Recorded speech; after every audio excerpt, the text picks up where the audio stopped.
Hello students, आज हम start करेंगे new chapter reproduction in plants. यानी प्लांट्स में रिप्रोडक्शन की प्रोसेस कैसे होती है। बच्चों, रिप्रोडक्शन क्या होता है? रिप्रोडक्शन यानी अपने जैसे कुछ और इंडिविजुअल को प्रोड्यूस करना। ठीक है, ये रिप्रोडक्शन होता है। चलिए बच्चों, स्टार्ट करते हैं। Reproduction in plants. To produce its kind is a characteristic of all living organisms. यानी जितने भी जीव जंतु हैं वो सभी अपने जैसे ऑर्गेनिजम्स पैदा करते हैं। ठीक है, अपने जैसे ऑर्गेनिजम्स, जैसे हम ह्यूमंस हैं। ठीक है, हम ह्यूमंस अपने जैसे कुछ और इंडिविजुअल को बनाते हैं।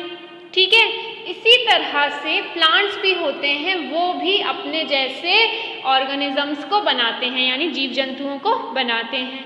जो बैक्टीरियाज होते हैं वो अपने जैसे कुछ और बैक्टीरिया को जन्म देते हैं। ठीक है, तो इसी तरह से प्लांट्स के बारे में हम इस चैप्टर में पढ़ेंगे। You have already learned this in class 6। आपने ये क्लास 6 में पढ़ चुका है। The production of new individual from their parents, यानी कुछ नए इंडिविजुअल का बनना उनके पेरेंट्स से, इसे हम रिप्रोडक्शन कहते हैं। एक बार रिपीट करते हैं, रिप्रोडक्शन क्या होता है? रिप्रोडक्शन होता है कुछ न्यू इंडिविजुअल्स का बनना अपने पेरेंट्स से। ठीक है, रिप्रोडक्शन एक प्रोसेस है और आप सभी भी रिप्रोडक्शन की प्रोसेस के दौरान ही बने हैं। ठीक है, जैसे आप अपने पेरेंट्स से बने हैं, आपके पेरेंट्स ने आपको जन्म दिया है, इसी तरह से सेम प्लांट्स में भी यही हो रहा है। But how do plant reproduce? लेकिन प्लांट कैसे रिप्रोड्यूस करते हैं? There are different mode of reproduction in plant which we shall learn in this chapter. अलग अलग मोड ऑफ रिप्रोडक्शन हैं जो प्लांट यूज़ करते हैं या फिर प्लांट्स में हमें देखने को मिलता है रिप्रोडक्शन के। ठीक है, तो दो मोड ऑफ रिप्रोडक्शन है यहाँ पर मेनली, जिनके बारे में हम पढ़ेंगे। In class 6 you learn about different parts of flowering plant. आपने जो फूलों वाले प्लांट हैं उनके कई सारे पार्ट्स देखे होंगे। प्लांट्स के अलग अलग पार्ट्स होते हैं ना। Try to list the various parts of a plant. कुछ पार्ट्स बताइए बच्चों प्लांट के, जैसे कि रूट होता है प्लांट में, फ्लावर होती है, बड होता है, और क्या होता है? स्टेम होती है बच्चों। तो ये जो हैं ये प्लांट्स के पार्ट्स हैं। ठीक है, most plants have roots, stems and leaves. और ज़्यादातर जो प्लांट्स होते हैं उनके पास रूट्स होती हैं, स्टेम्स होती हैं एंड लीव्स होती हैं। ठीक है, these are called vegetative part of a plant. और इन पार्ट्स को हम क्या कहते हैं? Vegetative part of plant. ठीक है, जैसे रूट, स्टेम्स एंड लीव्स, इन ये जो प्लांट के पार्ट हैं इन्हें हम वेजिटेटिव पार्ट कहते हैं बच्चों, याद रखेंगे आप ये। After certain period of growth most plants beer flowers. यानी कुछ सर्टेन पीरियड ऑफ ग्रोथ, यानी कुछ समय बाद ये ग्रो होने के बाद कुछ फ्लावर्स को बियर करते हैं। यानी कहने का मतलब ये है कि ये जैसे जैसे ग्रो करते हैं तो कुछ समय बाद इनमें फूल निकल आते हैं। ठीक है, you may have seen the mango tree flowering in spring. और आपने देखा होगा स्प्रिंग के सीजन में जो मैंगो ट्री हैं उसमें फूल निकल आते हैं। It is these flowers that give rise to juicy mango fruit we enjoy in summer. और हम जो गर्मियों में रसीले आम खाते हैं वो किसकी वजह से खाते हैं? वो इन फ्लावर्स की वजह से खाते हैं। पहले स्प्रिंग सीजन में मैंगो ट्री में कुछ फ्लावर्स निकलते हैं, उसके बाद समर सीजन तक ये कुछ जूसी मैंगो फ्रूट्स में कन्वर्ट हो जाते हैं। We eat the fruit and usually discard the seeds. और हम लोग क्या करते हैं? हम लोग फ्रूट खाते हैं, यानी सिर्फ फल खा लेते हैं, और जो सीड होती है, सीड उसके बीज होते हैं, उसे जनरली हम निकाल देते हैं, है ना। Seeds germinate and form new plants. और सीड्स क्या करती हैं? जर्मिनेट होती हैं और नए प्लांट में कन्वर्ट हो जाती हैं। ठीक है बच्चों। So what is the function of flowers in plant? तो फिर फ्लावर का फंक्शन क्या हुआ प्लांट में? Flowers perform the function of reproduction in plant, यानी प्लांट में जो भी रिप्रोडक्शन की प्रक्रिया होती है वो किसकी वजह से होती है? कौन करता है? वो करता है फ्लावर। कौन करता है? फ्लावर। ठीक है। इसीलिए जो फ्लावर्स हैं वो रिप्रोडक्टिव पार्ट होते हैं प्लांट के। क्या होते हैं? Reproductive part. तो यहां से एक क्वेश्चन अराइज होता है बच्चों, what is the reproductive part of plant? क्या होता है रिप्रोडक्टिव पार्ट प्लांट का? आंसर है फ्लावर। क्या है आंसर? फ्लावर। ठीक है, चलिए आगे बढ़ते हैं। There are several ways by which plant produce their offsprings, यानी कई सारे ऐसे तरीके हैं जिन तरीकों से जो प्लांट हैं वो अपने बच्चों को जन्म देते हैं। ऑफस्प्रिंग का मतलब हो गया न्यू प्लांट, न्यू इंडिविजुअल जिनको वो जन्म दे रहे हैं उनको हम ऑफस्प्रिंग कहते हैं, ऑफस्प्रिंग। ठीक है। These are categorized into two types. इनको दो पार्ट्स में कैटेगराइज किया गया है। एक तरीका हो गया एसेक्सुअल और दूसरा हो गया सेक्सुअल। ठीक है।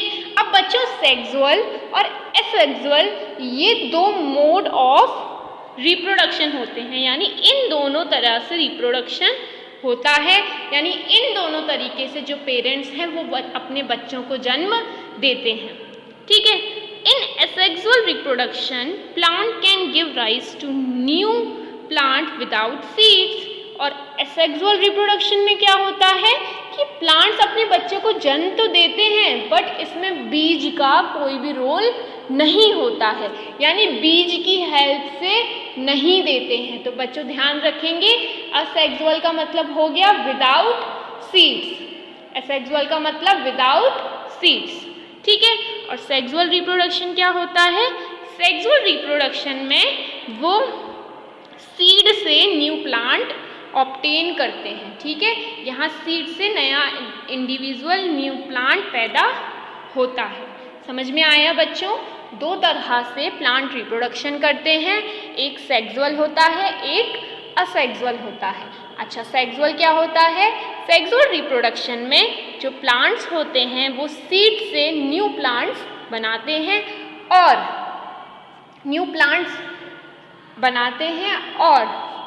असेक्सुअल रिप्रोडक्शन में क्या होता है? इसमें जो प्लांट्स हैं वो सीड्स की हेल्प से नहीं बनाते, तो किसकी हेल्प से बनाते हैं? चलिए अब हम पढ़ते हैं असेक्सुअल रिप्रोडक्शन को। इससे पहले पहेली कुछ कहना चाहती है। क्या कहना चाहती है?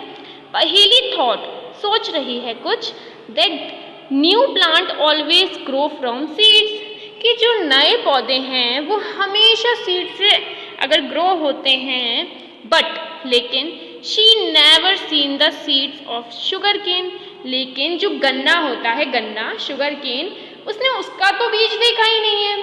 पटेटो आलू का भी बीज नहीं देखा पहेली ने। एंड रोज जो गुलाब है उसका भी बीज नहीं देखा उसने। अगर ये वाली बात सच है कि प्लांट्स हमेशा सीड से ग्रो करते हैं तो उसने इनका तो सीड देखा ही नहीं है। She wants to know how these plants reproduce। अब वह जानना चाहती है कि ये प्लांट्स कैसे रिप्रोड्यूस करते हैं। तो बच्चों इसका आंसर क्या होगा? इसका आंसर ये होगा कि ये जो प्लांट्स हो गए शुगर केन, पोटैटो, रोज, ये असेक्सुअली रिप्रोडक्शन करते हैं, यानी इसमें सीड्स का इन्वॉल्वमेंट नहीं होता। चलिए इसको और अच्छे से हम समझते हैं, ठीक है। In asexual reproduction new plants are obtained without production of seeds. Asexual reproduction में नए प्लांट्स बनते हैं, बट इसमें सीड्स का कोई भी प्रोडक्शन नहीं होता, यानी सीड्स नहीं बनते, ठीक। वेजिटेटिव प्रोपेगेशन को समझते हैं, ठीक है। Vegetative propagation, it is a type of asexual reproduction. ये एक असेक्सुअल रिप्रोडक्शन का ही टाइप है, यानी एक तरीके का असेक्सुअल रिप्रोडक्शन है, in which new plants are produced from roots, stems, leaves and buds। तो फिर बच्चों नए पौधे जन्म कैसे लेते हैं, नए पौधे बनते कैसे हैं? नए पौधे बनते हैं रूट से, स्टेम से, लीफ से, बड से, ठीक है। बट बच्चों सीड से नहीं बन रहे हैं, बीज से नहीं बन रहे हैं, है ना, क्योंकि असेक्सुअल रिप्रोडक्शन है। असेक्सुअल रिप्रोडक्शन में जो प्लांट बनते हैं वो किससे बनते हैं? Root, stems, leaves and buds, ठीक है। Since reproduction is through the vegetative part, vegetative part अभी हमने पढ़ा था, कौन कौन सा पार्ट्स जो होते हैं प्लांट के वो वेजिटेटिव पार्ट्स होते हैं, जैसे कि रूट्स, स्टेम्स एंड लीव्स, ये जो है ये वेजिटेटिव पार्ट्स होते हैं। और इसमें जो रिप्रोडक्शन है वो vegetative part of the plant से हो रहा है, इसीलिए हम इस तरह इसको वेजिटेटिव प्रोपगेशन कहते हैं। समझ में आई बात कि नहीं आई? इसीलिए हम इसको वेजिटेटिव प्रोपगेशन कहते हैं, ठीक है बच्चों। अब एक बार फिर से रिपीट करूंगी, वेजिटेटिव पार्ट क्या होते हैं प्लांट के? रूट्स, स्टेम्स, लीव्स, बड्स, ठीक है बच्चों, ये वेजिटेटिव पार्ट होते हैं। और यहाँ पर रिप्रोडक्शन जो है वो वेजिटेटिव पार्ट्स के थ्रू हो रहा है, इसीलिए हम इसको वेजिटेटिव प्रोपगेशन कहते हैं। चलिए बच्चों एक एक्टिविटी हम डिस्कस करते हैं, activity 12.1 of your NCERT book. चलिए, cut a branch of rose और चंपा, या तो आप रोज ले लो या फिर चंपा ले लो, विद अ नोड। आपको क्या करना है? नोड के साथ इसे काटना है। बट बच्चों नोड क्या होती है? नोड एक तरीके का स्टेम का ही टुकड़ा होता है, स्टेम का ही पार्ट होता है, जहाँ से पत्ती निकलती है ना, उसी को हम नोड कहते हैं। क्या कहते हैं बच्चों? Node. This piece of branch is termed as cutting. और जो टुकड़ा आप काट रहे हो रोज या फिर चंपा का, उसको आप क्या कहोगे? उसको हम कहेंगे कटिंग, ठीक है। जिसको काट लिया उसका नाम क्या रख दिया? कटिंग। बरी the cutting in the soil, और जिसको काटा है उसको कटिंग बोला है ना, तो बरी द कटिंग यानी जो भी कटिंग आपने उसकी काटी है उसको गाड़ दीजिए, सॉइल में गाड़ दीजिए, मिट्टी में दबा दीजिए। A node is a part of stem branch at which leaf arises. Simple सी बात कही गई है नोड के बारे में कि नोड जो है वो एक स्टेम का ही पार्ट होता है। बच्चों आप इस फिगर में देखिए, ये पूरी हमारी स्टेम है, ठीक है। ये स्टेम का ही पार्ट है जहाँ से पत्ती निकलती है, ठीक है। ये नोड्स होते हैं इसमें, ये नोड है, ये नोड है, ठीक। आगे देखिए, water the cutting every day, और आपको क्या करना है? हर दिन उस कटिंग पर पानी डालना है, ठीक है। ऑब्जर्व इट्स ग्रोथ, फिर उसकी ग्रोथ को ऑब्जर्व कीजिए कि वो कितना बड़ा हो रहा है, ठीक है बच्चों। Observe and record the number of days taking for roots to come out. आपको क्या करना है? ऑब्जर्व करना है, देखना है उसको अच्छे से, और रिकॉर्ड करना है कि आपको कितने दिन लगे रूट्स आने में, रूट्स के बाहर निकलने में, and new leaves to arise, नई पत्ती आने में कितने दिन आपको लगे, ये आपको रिकॉर्ड करके रखना है। बच्चों ये एक दिन का काम नहीं है, इसके लिए काफ़ी टाइम लगता है, ठीक है। तो ये पेशेंस वर्क है, पेशेंस एक्सपेरिमेंट है। आप इसको कुछ और वीडियोस की हेल्प से इनके प्रोडक्शन देख सकते हैं। कई ऐसी वीडियोस आपको मिल जाएंगी जिन वीडियोस में वो आपको डायरेक्ट एक्सपेरिमेंट करके दिखाएंगे, ठीक है। Try the same activity by growing money plant in a jar of water and record your observation. और आपको सेम एक्टिविटी करनी है मनी प्लांट के साथ। आपको एक पानी का जार लेना है, उसमें मनी प्लांट को कट करके डाल देना है और अपने ऑब्जर्वेशंस को रिकॉर्ड करना है, यानी जो भी आपने ऑब्जर्व किया आप उसे अपने पास रखें। आगे देखिए बच्चों, you must have seen flower birds developing into flowers. आपने फूल की कली तो देखी होगी। कली क्या होती है बच्चों? कली जो है वो फ्लावर की कुछ इस तरह से होती है, यानी बंद जो फ्लावर है, और ये फ्लावर जो है वो खिल जाता है। ठीक है, ये फ्लावर जब खिल जाता है, ये जो बर्ड है जब खिल जाती है तो एक फ्लावर बन जाता है। ठीक है, तो आपने ज़रूर देखा होगा कि जो फ्लावर की कली है उससे फ्लावर बनता है। ठीक है, अपार्ट फ्रॉम फ्लावर बर्ड, अगर हम फ्लावर बर्ड्स को छोड़ दें, फ्लावर बर्ड की बात ना करें, there are birds in axil. कुछ कलियाँ होती हैं एक्सिल में। अब बच्चों एक्सिल क्या होता है?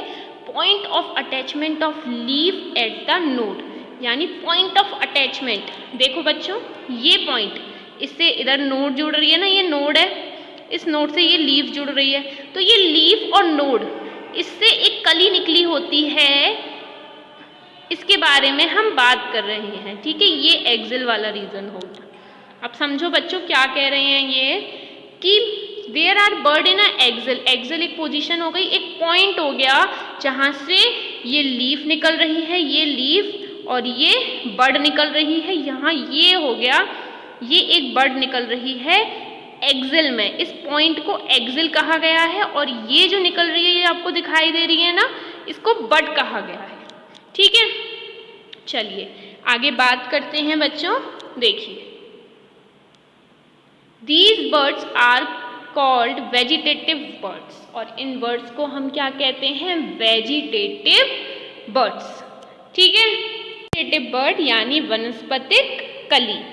ठीक है, आगे देखो बच्चों, a bird consist of short stems around which immature overlapping leaves are present. यानी जो कली होती है उसमें छोटी छोटी स्टेम्स होती हैं, उसके अराउंड छोटी छोटी स्टेम्स होती हैं, विच इमैच्योर ओवरलैपिंग लीव्स, और उसमें कुछ ऐसी पत्तियां होती हैं जो मैच्योर नहीं हुई होती हैं।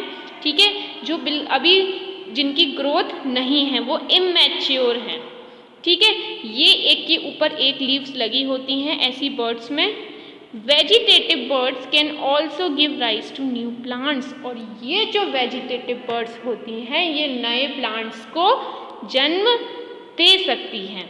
ठीक है, इनसे कुछ नया प्लांट निकल सकता है। Take a fresh potato.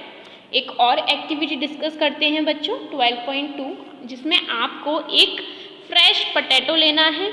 Observe the scars on it, और उस पर कुछ स्कार्स देखने हैं। स्कार्स क्या होते हैं बच्चों? कुछ धब्बे जो लंबी लंबी लाइंस होती हैं इस पर, उसे ऑब्जर्व कीजिए with the help of magnifying glass. आप मैग्नीफाइंग ग्लास का इस्तेमाल कर सकते हैं। ठीक है बच्चों, मैग्नीफाइंग ग्लास क्या होता है? कुछ इस तरीके के कांच होते हैं जिनसे हम देखते हैं तो हमें बिल्कुल जूम करके उसकी बड़ी इमेज दिखाई देती है, वो मैग्नीफाइंग ग्लास होते हैं। You may find birds in them, आपको उसमें कुछ कलियां दिखाई देंगी। These scars are also called eyes. इनको हम क्या कहते हैं? इनको हम आईज कहते हैं। जैसे बच्चों ये फिगर आप देख पा रहे हैं अपनी स्क्रीन पर, ये जो हैं ये स्कार्स होते हैं। ठीक है, इन्हीं को आई कहा गया है। क्या कहा गया है बच्चों? आई। ठीक है, cut the potato into small portions. आपको क्या करना है? छोटे छोटे टुकड़ों में आलू को काटना है। Each with an eye and bury them in the soil. और आप जो छोटे छोटे टुकड़े काटोगे उन सभी टुकड़ों में आई ज़रूर होनी चाहिए। आई क्या हो गई बच्चों? आई ये है, ये जो कुछ ग्रीन ग्रीन जो पोर्शन आप देख पा रहे हैं ये आई है इसकी, तो ये ज़रूर होना चाहिए उसमें। ठीक है, cut the potato into small portion, छोटे छोटे टुकड़ों में काटना है जिसमें आई ज़रूर होना चाहिए। एंड बरी देम, बरी का मतलब क्या होता है? गाड़ना। उन्हें मिट्टी में दबा दें, गाड़ दें। Water the pieces regularly for few days, और कुछ दिनों के लिए उन्हें पानी दें। एंड ऑब्जर्व देयर प्रोग्रेस, और वो जिस तरह से बढ़ रहे हैं, जो भी आपको चेंज दिखाई दे रहा है उसको ऑब्जर्व करें, ध्यान से देखें। वॉट डू यू फाइंड, आपको क्या। Likewise you can also grow ginger. अच्छा बच्चों, आपने जब इस तरह से आलू को छोटे छोटे पीसेस में आई के साथ गाड़ा तो फिर क्या हुआ, एक नया प्लांट वहाँ से उगना शुरू हो गया था। ठीक है बच्चों, ये तो इसका ऑब्जर्वेशन हुआ। Likewise you can also grow ginger and turmeric. आप इसी तरह से जिंजर यानी अदरक और टर्मरिक यानी हल्दी को भी सेम तरीके से ग्रो करा सकते हैं। ठीक है बच्चों, चलिए अब हम पढ़ते हैं ब्रायोफाइलम। ब्रायोफाइलम क्या होता है, sprout leaf plant has bird in margins of leaf. अब इसमें आप बर्ड को बहुत आसानी से समझ लेंगे। देखिए बच्चों, ये ब्रायोफाइलम की लीफ है, इस लीफ पर ये कुछ बर्ड्स निकली हुई हैं। ठीक है, ये बर्ड्स हैं, ये इस लीफ के साइड पर इस तरह से निकली हुई हैं। ठीक है, has birds in margins of leaves, इन लीव्स पर ये बर्ड्स होती हैं। ठीक है, if the leaf of this plant fall on a moist soil each bird can give rise to a new plant. यानी अगर ये कोई नमी वाली मिट्टी पर गिर जाती है ये इस तरह की बायोफाइलम की लीफ, तो फिर एक नया पौधा वहाँ से उग आएगा। Each bird can give rise to new plant, और हर एक जो बर्ड होगी इसमें, एक जो भी बर्ड होगी वो नए पौधे को जन्म दे देगी। यानी एक नया पौधा हर एक बर्ड के द्वारा बन जाएगा। ठीक है बच्चों, roots of some plants can also give rise to new plants. अब जो रूट्स होती हैं यानी जड़ें होती हैं, प्लांट की जड़ें, उनसे भी नए पौधे बनाए जा सकते हैं, वो भी कुछ नए पौधों को जन्म दे सकती हैं। कैसे, स्वीट पोटैटो एंड दलिया आर एग्जाम्पल्स, जिसके एग्जाम्पल्स हैं स्वीट पोटैटो एंड दलिया। ठीक है, तो इनके जो भी रूट्स होंगी, इनकी जो भी जड़ें होंगी, इनसे नए प्लांट बन जाएंगे। एग्जाम्पल्स बच्चों याद रखेंगे, most important sweet potato and दलिया। प्लांट्स सच एज कैक्टी, जैसे कुछ प्लांट्स, कैक्टी जैसे प्लांट्स। कैक्टी प्लांट्स क्या होते हैं बच्चों, इन प्लांट्स को हम कैक्टी प्लांट्स कहते हैं। ठीक है बच्चों, कैक्टी प्लांट्स। ठीक है, produce new cacti when their parts get detached from the main plant body. यानी ये अगर इनकी बॉडी का कोई भी पार्ट जो है वो प्लांट से अलग हो जाता है तो उससे एक नया पौधा बन जाता है। समझ में आया? तो ये कुछ स्पेशल तरीके के प्लांट्स होते हैं, अगर इनका एक भी पार्ट प्लांट से अलग हो जाएगा तो फिर वो एक नया पौधा बना लेंगे। Each detached part can grow into new plants, यानी हर एक जो पार्ट प्लांट से अलग हुआ है वो एक नए पौधा बना सकता है। Boojho wants to know, Boojho जानना चाहता है, if there is any advantage of vegetative propagation, क्या वेजिटेटिव प्रोपेगेशन का कोई फ़ायदा भी है, इसके कुछ लाभ भी हैं। चलिए डिस्कस करते हैं। Plant produce by vegetative propagation take less time to grow and bear flowers and fruits earlier than those plants from seeds. यानी जो वेजिटेटिव प्रोपेगेशन के द्वारा जो प्लांट्स बनते हैं, ग्रो करने में वो कम समय लेते हैं।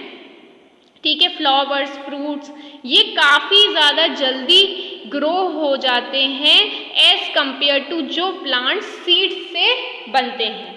ठीक है, the new plants are exact copies of the parent plant, और इसमें जो नए प्लांट बनते हैं वो एग्जैक्ट पेरेंट्स के जैसे बनते हैं। जैसे आपने क्या किया, आपने अगर रोज़ प्लांट के साथ एक्सपेरिमेंट किया, उससे नया जो प्लांट निकल आया उसकी आपने स्टेम ले ली, स्टेम विद नोड, आपने उसको ज़मीन में गाड़ दिया, उसके बाद जो न्यू प्लांट बनेगा ना वो भी एज इट इज़ रोज़ के जैसा ही होगा, ठीक है। तो पेरेंट प्लांट के जैसा ही नया प्लांट होता है as they are produce from a single plant, जैसा कि वो एक ही प्लांट से प्रोड्यूस होते हैं।